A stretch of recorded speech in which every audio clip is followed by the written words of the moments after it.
Welcome to Eat Well, Travel Better, the Business of Food Travel podcast with Eric Wolf and Ashi Vale, where we help you become a better industry professional by gaining inspiration from some of the world's most successful people in the food and beverage tourism industry. With each episode, we meet these leaders and examine their secrets of success. We reveal the obstacles and challenges they have faced, along with their solutions and triumphs, and give you ideas and inspirations for many of the same business issues that you may be facing as well. And now for today's episode.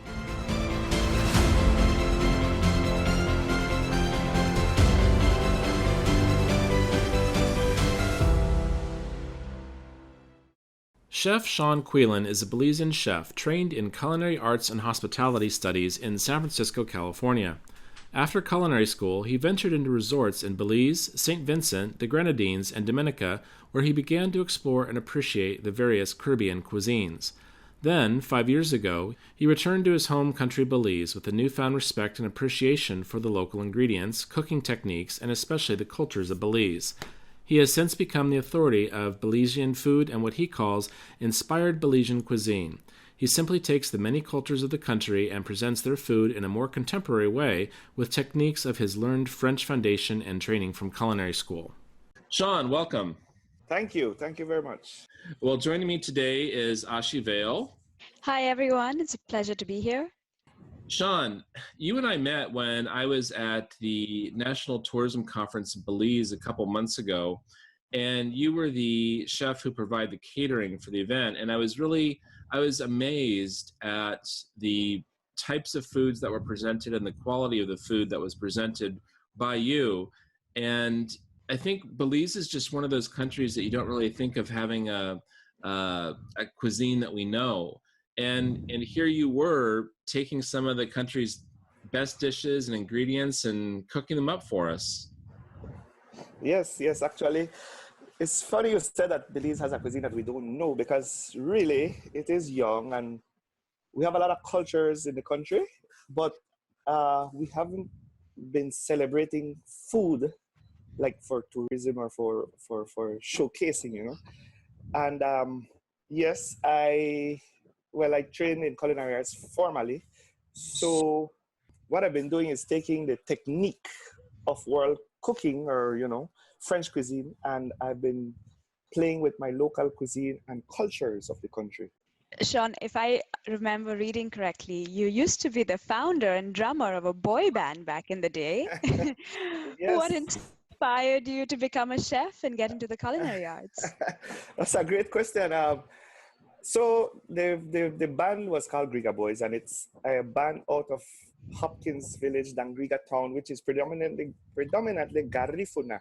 So the Garinagos are a people that were exiled from St. Vincent, the island of St. Vincent. They're African and Arawak, and they settled in the coast of Honduras, Belize, Guatemala. With that came a beautiful culture of food and language and the people. I am not a Garifuna, but I grew up and I went to primary school with them, and I learned their language, their way of life. And so the music came naturally to me. I loved the drumming, and I would dance like them, with them, and promote this culture. We travel all over, I mean, if you know about Garifuna music and Belize, there's Anipala and stuff, Garifuna that really went, and they did for music what I'm trying to do with the food. They put it on the world stage. So how did I went into cooking? I don't know. My mom said I used to like to cook when I was young, and I needed a career change. That's when I went to San Francisco. Wonderful. Thanks so much for the education on the Garifuna. Can you tell us a little bit about the other cultures that make up the food and culture of Belize?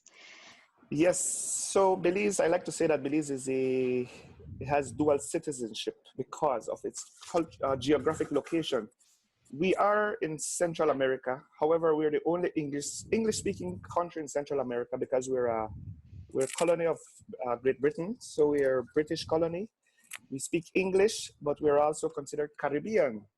So I say we're in Central America, but we're Caribbean. So our Caricom brothers are Jamaica, St. Lucia, all these countries.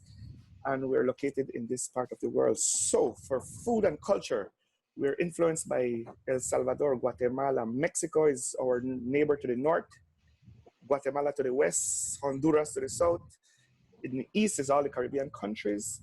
And because of, again, colonialism and stuff, we have cultures like the Creole culture, East Indian cultures, Garifuna, and definitely the Maya, which is not only the general description of Maya, there's Maya Quechua, Maya Yucatec, Maya Mopan, all different cultures, all different foods. And for Wow, me, it's exciting, you know. that's amazing. Can you tell us a little bit about traditional Belizean cuisine and what are some of the dishes, and is it mostly influenced by one particular culture or is it a blend of all? Yes. So if you would Google Belize and food, the first number one response would be rice and beans. So rice and beans, but rice and beans is also celebrated in many, many other cultures and countries. So the question is what makes our Belizean rice and beans different or special? And because for example, in Honduras, it's called gallo pinto, casamiento, arroz con gris, rice and peas in Jamaica, Puerto Rico. But in Belize, our rice and beans is cooked in coconut milk. And that is the number one difference, that we just don't mix beans with rice like in New Orleans Creole cooking. We make our beans, it's almost like you steep it in coconut milk, fresh coconut milk. And that's when we merge the two together. And of course, we put some pigtails, some fat, some deliciousness. But yes, the number one answer would be rice and beans, chicken and salad.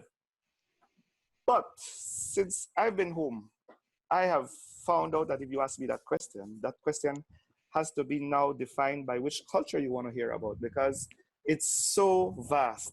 And I can tell you about Creole cuisine. Creole cooking was actually when we had logwood cutting in Belize, and we had the English and the other cultures, from North America, Europe, sorry, which then they brought things like, that's why potato salad came to Belize. For Christmas, we have black fruit cake. And then remember I said the three Mayas, we have Maya Yucatec, which are from Mexico. But then they have influence from Spain. So our food now has capers and saffron and pibil, which means to cook underground in banana leaves, like what you would see in Hawaii. And that's only two cultures. Then we have Garifuna, we have East Indian, which is a lot of turmeric, just like Indian cuisine. And we call it yellow ginger here because it's actually a ginger root. I mean, I don't know what turmeric is in the store. When you go with a label with the dehydrated, we know it as a root that when you grate it, your fingers become so yellow. So you're not using turmeric that has a barcode on it because you're not no barcode chef. Yes, over the years because I have my Instagram and stuff, I like to say hashtag no barcode. So what does that mean? It simply means that when I was growing up in Belize, naturally, we cook with stuff that came off the tree. It is very strange for me when I went to school in San Francisco, for example, I go to Whole Foods or somewhere and I go to the supermarket and two things happen.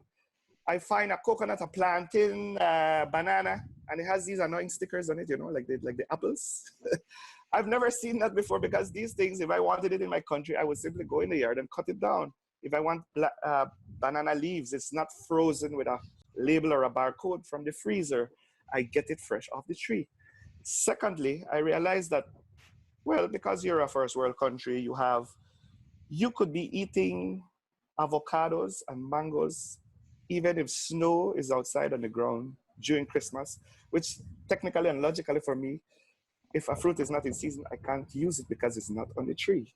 But you can import from Ecuador. I can't.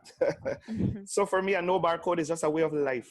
And it's just supposed to be like logically what I should do. You're in a lucky position because you're in a place where so many things grow. Not a lot of chefs have that opportunity to just walk out into the yard and cut down what they want to cook that day.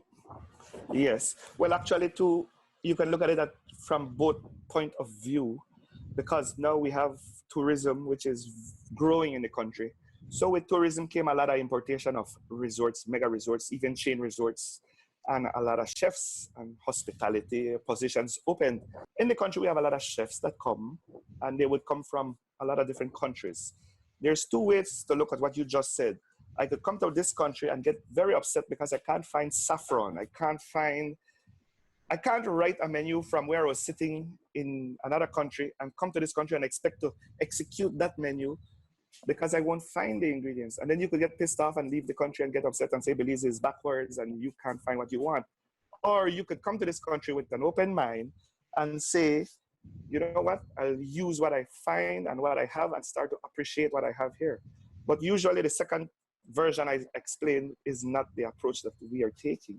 And that relates to how you had your aha moment. You said that you were working for a resort in the south of the country and making continental cuisine. And you talked about the review that you got on TripAdvisor that people were disappointed that they were not getting the authentic food. And that was part of the reason that you decided to start focusing on Belizean food. And really, you have become the face of Belizean cuisine. So could you talk a little bit more about your aha moment and how this all started for you? Because I think that this is really significant. So many food service professionals are taught that they should provide that panna cotta or, you know, things in a butter sauce like the French technique. But really, it's the authenticity that the food travelers are looking for today. It's the number one psychoculinary profile that we see, with almost half of all food travelers looking for what's authentic. By identifying this, you were really ahead of the curve when it came to developing the national cuisine. Yes. So my aha moment came, it was kind of devastating, but at the same time, it was an eye-opener because I came back home and I was eager to showcase what I learned in culinary school. I took a job in a resort in Hopkins Village, which is predominantly Garifuna. And you have to understand that in this country, even to date, we don't have a culinary school or formal training for chefs or even hospitality. So I wanted to showcase everything I learned and I wanted to imitate. And that was where I went wrong. I started to make chicken piccata, risotto, cooking with butters, pasta. And I'm making dishes from Italian stuff that I've never been. I've never visited these countries. So every time I have to do something, quote unquote, authentic, I need to go into a cookbook. Within the first 2 years, I was slammed on TripAdvisor. The guests, you saw a trend that they started to, an Italian guest would tell me, of course I can't make a risotto as good as what they know. Or why would I even try to imitate pizza when Belize is in a geographic location that I'm 2 hours away from Miami, less than 2 hours from, you could have had the best of any food there, authentic. So why was I trying to imitate? So lo and behold, I got fired from that job because of the negative reviews. When I left, I started to do a soul search, you know. I realized, and it took me too long to realize that the staff kitchen was making beautiful, authentic, healthful Belizean cuisine, which was only being served to our staff. And my restaurant with all the stainless steel and the beautiful equipment, I was failing. Yet these ladies had no real formal training, but the food was better. That's when I started to say, I'm a bloody fool. Huh? Why am I imitating? Why don't I be true to myself? And the aha moment came that, you know what? These women can show me authentic food just the way it's been done in tradition and for years and centuries. And they don't have to imitate or feel intimidated by doing it. So that was when I started to do my inspired Belizean cuisine. And Chef Sean, that's such a great story and so authentic. Can you tell us a little bit about how inspired Belizean cuisine differs from traditional Belizean cuisine? Well, it's actually the same ingredients. It would be the same technique, memory, or the connotation. That's my favorite thing to use, you know. It's an intangible thing that you can't buy, you can't sell. I can't sell you a pound of intangible love or joy, but I can create it through memory and connotation for you. And my inspired Belizean cuisine is simply taking, I don't know, let's say a traditional dish, a Garifuna coconut milk sere, but using a proven escoffiers technique and then French technique and presenting it in a way that it seems contemporary, but the foundation is 100% true to its original recipe. Because you speak about panna cotta or or anything. I want you to challenge me and tell me any food that you have had in any part of the world. I can give you my spin on it on Belizean cuisine using my ingredients. Like a panna cotta becomes now from sour sop or krabu or a coconut instead of a heavy cream, or I don't know, cheesecake. We don't use topping from a can. And guess what? Cherries don't grow in this country. Strawberries don't grow in this country. However, I could take a guava and I could reduce it like a coulis, and I could reduce it for hours and ladle that over a piece of cheesecake. Oh my God. Then it becomes authentic, you see? It Oh, sounds sounds wonderful. amazing. And Yes. I had some of your krabu, panna Yes. cotta, or whatever you want to call it, when I was there, and that was sublime. It was wonderful. Yeah, and it's things that people, you see what happened now, my aha moment became, though, they can't critique me, but now they can just appreciate it, because guess what? It's not on Pinterest, it's not in Google, because I'm creating it. So now I'm not being an imitator, I'm being true to myself. So that's inspired Belizean cuisine now. And wasn't great. your grandmother a big influence in this too? Of course, my mother, my grandmother, because again, remember connotation. I don't know if you're a Belizean. I could tell you the story. If I take a piece of plantain leaf and we usually smoke it over open fire, fire heart cooking in Belize is really when you start to get down to your roots and you start to get excited. I say if you're a blind person and I take a piece of plantain that has been smoked over fire heart, even if you're blind, you will start to have memories. And so growing up, my mom used to cook cheese of mestizo and Maya. So I learned a lot of that kind of cuisine. And then now that when I'm cooking my own cuisine, I just use what I remember from her. And she would also, at first she would say, boy, you're crazy, boy. But I said, yes, mom, I'm just trying to put a little twist on it. So that's the influence.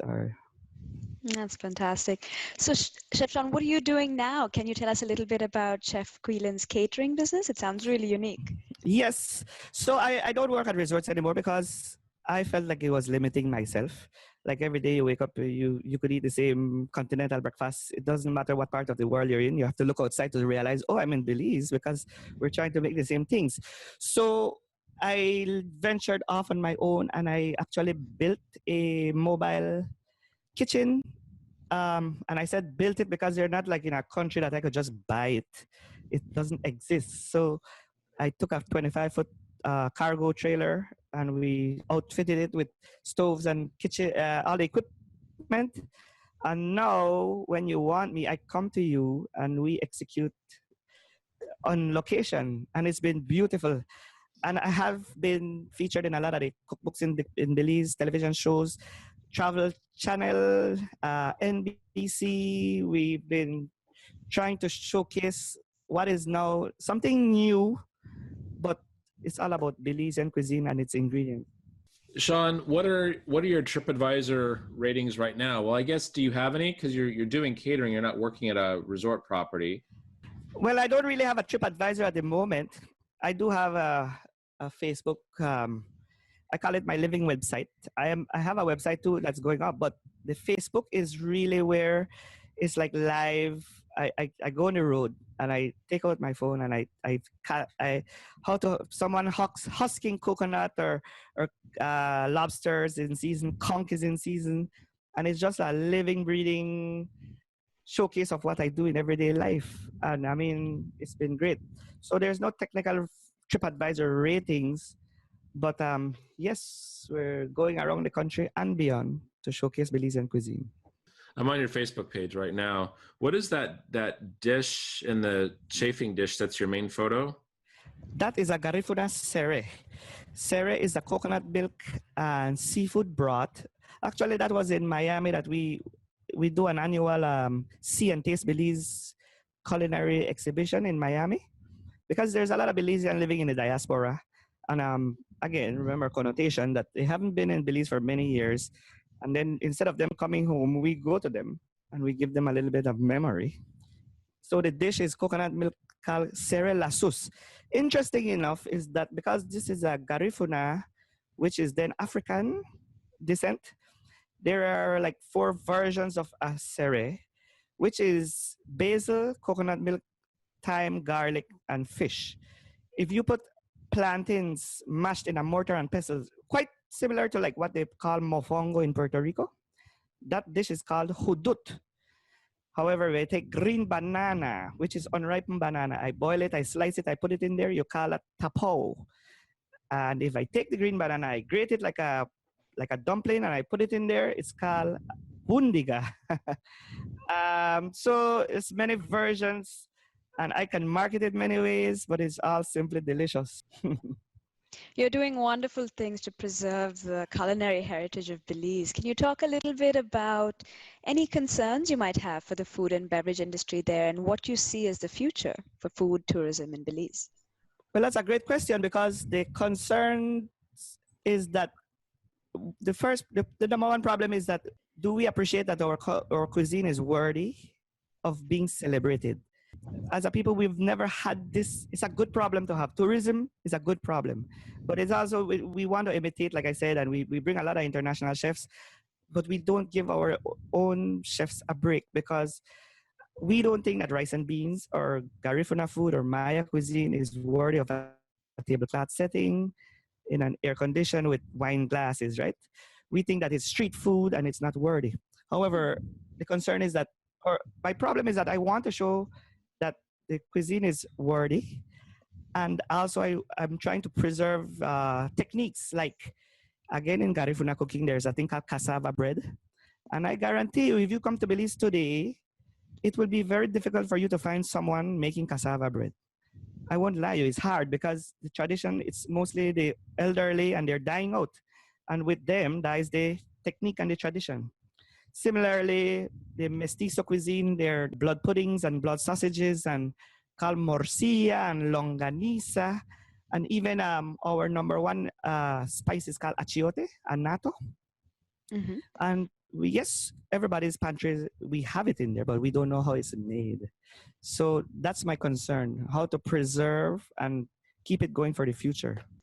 Are you doing anything to that end to help preserve it? I mean, obviously your work itself is a statement to that preservation. Are you doing anything more formal in terms of a video series, a cookbook, anything of that nature? Yes, there's two things that I'm doing. We had a cookbook called Flavors of Belize, and we had 180 pages of authentic Belizean cuisine documented not from chefs, from grandmothers and people that, somebody in your family had a recipe for the best cow foot soup. So they put that in the book called Flavors of Belize. About a year and a half ago, I partnered with a television company in Belize. We made a traveling cooking show, quite like what, like Anthony Bourdain or something does. It is called Great Belize Cooking. And in Belize, there are 6 districts. And we made 6 episodes, one for each district, where I was the chef host of Great Belize Cooking. And we did like an hour-long episode where we interviewed and tried to document and preserve the hardest, most not forgotten, but challenging recipes that, from charcoal making, man, to anato, to cassava bread, to there's a East Indian dish called kuhun cabbage, which is heart of palm. So we went into the jungle, we cut down the palm tree called kuhun tree, we extracted it, we cooked it in turmeric and coconut milk, every district. Fun. So, and that in itself is a great documentation and preservation of the cultures. And it's one that even my Belizean people said, wow, I didn't know we had that in the country. And yet we've been living all our lives here, and simply showcasing it was, wow, I didn't know that existed. Sean, I didn't have any of these foods when I was in Belize. You're making me hungry to come back. Yes, it's kind of a sad thing, because it's the same question you asked me just now. What's my concern? I mean, you probably didn't have it because we need to remember, we need to be proud of what we're doing. And until that point, then we will have that problem. But I want it to be showcased from you land here at the international airport. I want it to be, we showcase food, we showcase our music, our culture. We cannot be imitating. We shouldn't do that anymore. I mean, we don't have any reason to. Currently, are there any ways for travelers to seek out authentic Belizean cuisine? Is it maybe at homestays, were you saying? Yes, there's homestays program. you can in the village of Hopkins and Dangriga, you could go to have culinary classes and you could learn how to make authentic dishes from the jungle. We now, I'll say, I don't want to sound negative that my food is not moving ahead, because 5 years ago, there was you couldn't find the amount of things that you can find now. With the influence of expatriates and expats coming to Belize, we now have beautiful artisanal. We have a festival in this country every month for every food in the country. Coconut festival, chocolate festival, habanero festival, taco festival, rum festival, lobster. So we are now showcasing, we're being proud of our cuisine. We have the best chocolate in the world, man. It came from this part of the world. I always say, remember when I talk about no barcode? I would buy something at the store. It has a beautiful label. It has a barcode on it, but the ingredient came from this country, left the country, came back again. When it doesn't make any sense to me, I could have gone down the street and get it. There's now organic farms, lettuces, heirloom tomatoes. We're growing beautiful, healthful food. We have seasons. The government has initiated. We have Oceania represented in Belize now. We take very serious our. Let me tell you, for example, like the conch. The conch is a mollusk, similar to a scallop. And we have seasons in Belize when to catch it and when not to catch it. Why is this very important to me? Is because our neighbor, Mexico, right above us in the same Caribbean Sea. I mean, there's no demarcation, abundant line to say I'm in Mexico and Belize. It's just there by water. And in that country, they have exploited all their conch. And they had to put a 10-year ban on conch fishing. When we, right here in the same ocean, neighbor, we still have abundant conch in this country. So I think we're in the right direction. We're doing a lot of, preservation, sustainable fishing and farming. And so we are on the right path. How's the chocolate industry doing in Belize now? It is beautiful. I mean, it's 100%. It's organic. Remember, this country is small. They always say it's the size of Massachusetts in the United States. Mm-hmm. However, the diversity, I could drive from north to south in 3 hours and a half by car. However, the landscape, the terroir changes so many times that it is amazing. In the north of this country, there is not a lot of rainfall. So sugarcane thrives in this part of the country. Naturally, now we have sugar, we have molasses, we have rum. We go to the center of the country and it's a river valley and it's all the plants growing, the natural, the fish. Of course, we have the second largest barrier reef in the world. We have all the seafood you could ever think about. Lobster, fresh, spiny lobster, snappers, everything. And then in the south of the country, we have a lot of rainfall. And guess what? Rice. Rice grows in this part of the country. Cacao, oranges. We export oranges. That's a major export of the country. Citrus. So citrus, sugar, banana, seafood. It's one little country. Lots of cultures. It is a haven for food. We just need to start to appreciate it. Sean, it's interesting that you were talking about, well, in the beginning, you were saying how there's a tradition to revere what's imported or perhaps what's European. And when I was there, I was looking for Belizean chocolate. And I went to a few different stores and I just found the classic global chocolate brands. And it was only when I was at the airport flying out that I finally found a Belizean chocolate brand. So for a visitor, that's hard. If we're looking for these experiences, it sounds like the infrastructure isn't quite there yet to be able to distribute these different products to visitors. Yes, the infrastructure is what we have to actively be. We have to be aggressive with, and it's, I mean, something like this, what you're doing with me today is amazing for me because 1980 is for my country. It's not for me and Chef Kuylen. I am telling you, this kind of a podcast interview is for my country. And I want another interview in 5 years. And I want to say, man, imagine we were talking about this 5 years ago. Look where we are today. The infrastructure is there. The mechanisms. I mean, remember, we're a small country. Our independence, we're just a young, 1981 was our independence. We got free from Britain, blah, blah, blah. But I mean, we're getting there. So we're on the right path and we just have to keep doing what we're doing. But yes, the infrastructure and the pride and the distribution of local cuisine, definitely one of my top priority in this country. So maybe the best way for her to experience some of those hidden treasures is to work with a food tour company like Taste Belize to get out into the nooks and crannies of the country because they know where the gems are. Yes, Taste Belize. Lyra is a food anthropologist, and very proud to say that she has started a new product. Because you think about tours, you think about the first thing, okay, let's go to the Barrier Reef, let's go scuba diving, and let's go to the Mayan ruin. These are the traditional tours you go to Belize, right? However, Taste Belize and Lyra, she has carved out a new kind of tour that it's a food and culinary tour that you go into the jungle, you make your own chocolate in a village with a Maya family, that you take the mortar and the metate, which is a stone ground, and you get the cacao, you make your own chocolate, you add your sugars, you have it in the jungle, And since she has started this kind of a tour, there are several more. And I'll tell you, now we see resorts putting it in their itinerary and their list of what they offer. And it is becoming a beautiful thing. Do you have a favorite cookbook that you've been reading?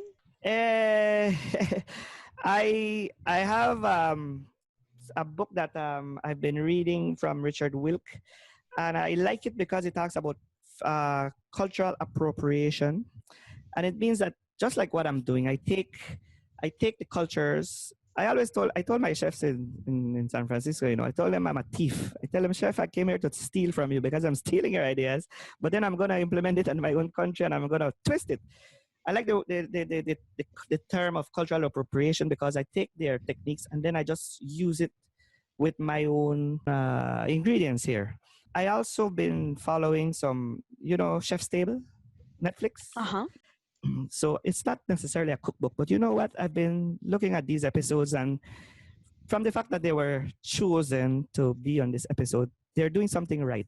And the core theme of every single chef that they have interviewed came back to the same thing. What I'm saying today is that you have to be true to yourself. And many of them go through a journey and then came right back home and said, you know what? I wanted to do what I know, what I've been, my country or my terroir, my land. And then, that's only then, you be successful, because imitation can't help me. So any book or any chef of that nature, that's the kind of person I like to follow. I like to follow like a guy named Willow Binet out of Puerto Rico. Why? Because the landscape of Puerto Rico is similar to my country. I like chefs out of Brazil. Why? Because they have cassava. And guess what? Cassava is in this country. So whatever they're doing with new technology of cassava, making it into, they ferment it into beer, and they make it into cassava bread, and they make it into what is called yucal, mojo de ajo in Cuba, then I will take these countries that has similar ingredients to mine, and I will start to see what they're doing on cutting edge, and then I will say, oh, but my country has that too. And that's the kind of chefs I like to follow. Do you have a favorite dish, Chef Sean, that you'd like to share with us? Yes, of course. My mom always tell me when I was a young boy, I always, your birthday comes around and they say, what do you want to eat for your birthday? Some people will say pizza, and I want to go to Chuck E. Cheese. I said, no, I wanted split peas and pigtail. That is the definition of comfort food in this country. Pigtails came, well, it had to be, a lot of things came through when the ships came, colonialism. So we eat a lot of pigtails, not only in Belize, in the Caribbean. You'd be surprised to know that salt fish, like the national decoration of Jamaica, is salt fish from Alaska, or cod. So you have to remember that, like, the word barbecue came from barbacoa, which is to, smoke, or we used to have to do these things in the past because we didn't have refrigeration. Mm-hmm. So today pigtail is a staple in everybody's plate at lunchtime. And it's just this wonderful fat and salt, and it's just delicious in lentils, pigtails, in split peas, sorry. Delicious comfort food. That's my favorite food. Wow, it sounds delicious. I've never heard of it before. Oh, yes, you should try it. What do you call it in Belize? Is there a Belizean name for it? It's called split pea and pigtail. But we put dumplings. It's amazing, the Creole, the Creole, we eat cow foot soup. Like if you have a hangover is best cured with a cow foot soup with habanero pepper. Of And course. the soup is like the tripe. It's all these parts of the animal that, we don't throw away. We use every part of it. Or a fish head soup. Oh my goodness. Anything from seafood, that's my favorite food because guess what? It doesn't come with a barcode. It's fresh, fresh, fresh. Sean, you are an amazing individual. You are really single-handedly putting Belizean cuisine on the map, and you're really helping the country to take its food game to the next level. And I think because of what you're working on, you are getting invitations to things like TEDx, where you spoke recently at their conference. Can you tell us a little bit about how that experience has contributed to your professional development? TEDx was one of, amazing experience to date. Just to be selected, first of all, was quite, I thought they got the wrong email address, And then I accepted the invitation, and the preparation for that thing was nerve-wracking. And, of course, they have a timeline, you have to do it. But the message, lo and behold, the message or my script was written in less than 30 minutes because it came from the heart and it's what I'm doing. It wasn't scripted. So what it entails was my journey. And finally, it's just to have pride in Belizean cuisine. I spoke to a Belizean audience. However, TEDx is, of course, international. There was one problem with it. It was so local that the audience, it was almost like a comedy because I started to tell them things that they're doing in their homes. Like, for example, we use a butter that comes out of Holland, which is just because of colonialism that remained in this country. And when I started to mention these things, remember I tell you about connotations and memory, they're like, oh yes, I remember my mom, only that butter we could use, and we could only use a certain brand of salad cream for potato salad, or else it would never be authentic, or one kind of molasses for black cake, which came from England. So I started to show this connection. Just to be selected to do TEDx, and it means that I'm doing something right, and it means that the message is worthy, sir. I can't even explain how important it was and it is to me. So I'll tell you, from my point of view, I have not arrived at where I want to go with what I am doing. And the challenge about it is that I don't technically have a mentor, because what I'm doing is definitely going off the beaten path. I don't have someone that I could follow to say, let's do what he's doing, because he did it already. What I do have now, sir, I'll tell you, I have some people that look up to me now to say, okay, Sean is doing this, let's do what he's doing. So, every day I wake up, it's uncharted waters, and it's been amazing. I have not arrived at yet. I have a restaurant in the works that I want to do now, and exactly showcase. You see what you told me just now, you came to Belize, you never had the experience. I want to take this restaurant, and my restaurant will have cultures and cultural evenings. You go to some restaurants or international chain hotels in this country, and every evening they boast Italian night, Mexican night, French night, American night for cuisine. To me, I said, oh my goodness, what are we doing here? I want a mestizo night, a Creole night, a Garifuna night, and a Maya night. Someone will steal my idea, and yes, I want you to steal my idea because it's the right thing to do, and it's not been done yet. So I have not arrived yet, sir. I can't wait for the day when I get to Belize again, and there is a Garifuna night, and I get to try the food and experience the culture. It's going to be amazing. And of course, I won't be the star there. It will be a Garifuna chef and a Maya chef. I will just be the I'm not the star. I keep saying I'm like the I'm the makeup artist for Tyra Banks. She's already beautiful. I just put a little makeup on her and, she shines, but I'm not she came beautiful already, just like the cuisine of Belize. And can we see your TEDx talk online? Yes, at the moment it is being edited. It was so authentic that I put a lot of Creole, a lot of dialect in it. So we're in the process of doing subtitles, which I find, they told me two things. They told me when you do the TEDx, you cannot speak in Creole, and you have to, of course, deliver it in English so everybody could understand. And then I pushed the boundary and I said, you know what? You're trying to limit me, and that's the worst thing you can do me, because if you limit me, I would have been ordinary, just like every other person. For me to be extraordinary, I'm doing the TEDx in Creole, just like I cook my cuisine. And you know what? We're doing subtitles and it will be amazing. So it will be released soon. Sean, that sounds great. We look forward to hearing it when it's released, and we'll post the link on the podcast page of our website so that everyone will be able to watch it. Sean, you're an amazing person and an amazing chef, the face of Belizean cuisine. Thanks for coming on the show today and sharing your experiences with others in our industry. Thanks for listening today. The Eat Well, Travel Better podcast is brought to you by the World Food Travel Association, the world's leading authority on food and beverage tourism. We create economic opportunities where food and beverage meet travel and hospitality. Founded in 2003, today we shepherd a community of 50,000 professionals in 139 countries. You can learn more about us, subscribe to our newsletter, or join our family at worldfoodtravel.org.